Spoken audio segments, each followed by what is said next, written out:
Hey guys, so I'm going to talk about, this is a video for pre-meds about how to get a great letter of recommendation. I've worked with enough pre-meds in my day. I'm an ER doctor and hospitalist, graduated with an MD in 2006 from KU, went to Notre Dame undergrad. And I've worked with enough aspiring young physicians I want to just kind of paint a picture of the kind of student and pre-med that really I have come to respect and write great letters for them, okay? So let me do kind of a compare and contrast. I'm just going to call, pre-med A. We'll call pre-med A Biff, okay? So Biff does a good job, not great, gets the job done, is there on time, leaves right on time, asks a couple questions like, seems a little bit interested, seems like this is what they want to do, kind of like they clock in and clock out, and then they're done. Right? Like, it doesn't sound bad. It sounds like they do a good job.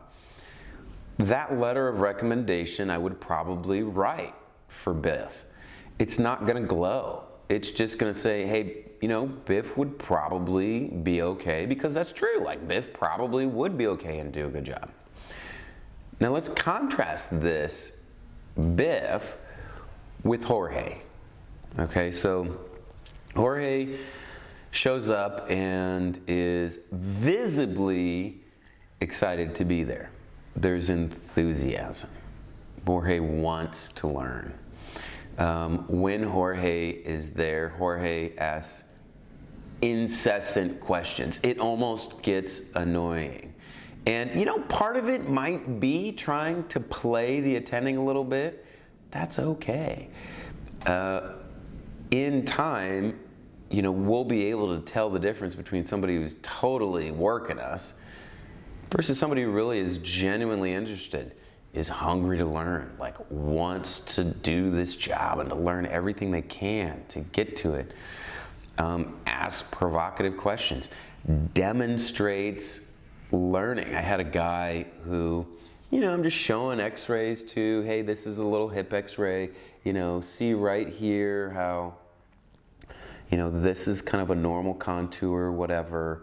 This pre-med, this guy wasn't even a medical student, after we talked about that, looked at an x-ray, and the ER attending and the radiologist missed a fracture that he looked at it. He applied what he learned from what we talked to, and he called the x-ray. They ended up doing a CAT scan on the hip, and they found an occult fracture that wasn't seen on the x-ray.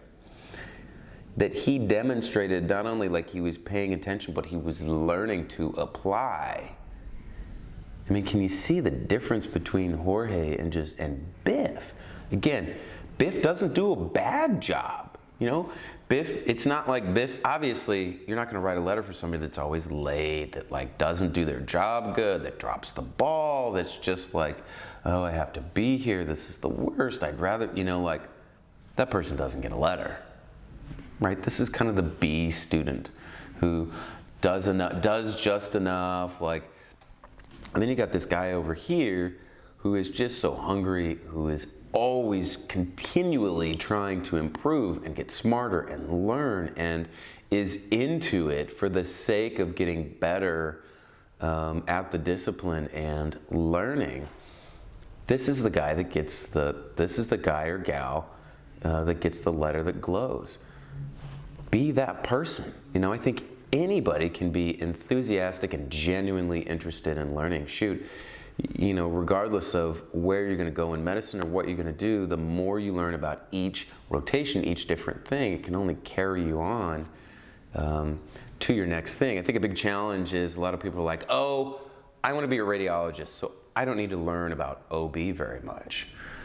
Well, even in radiology, you're going to look at ultrasounds you're going to look at obstetric ultrasounds. So kind of the more you get into it and the more you understand the practice of OBGYN, the more that might help that.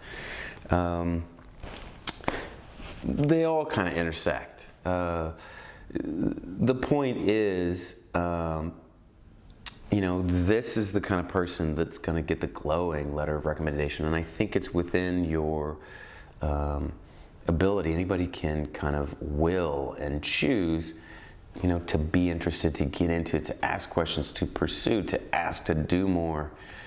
So that's what I encourage you. That is how you get a good letter of recommendation, is just kind of this continually getting better and learning more every day and kind of demonstrating that genuine interest in the topic. There you go. I hope that was helpful. Follow this YouTube. I'm going to do some more pre-med videos, I think, just little pointers here and there, things I wish I knew when I was preparing to go to medical school. So I'll see you on the next video, and good luck.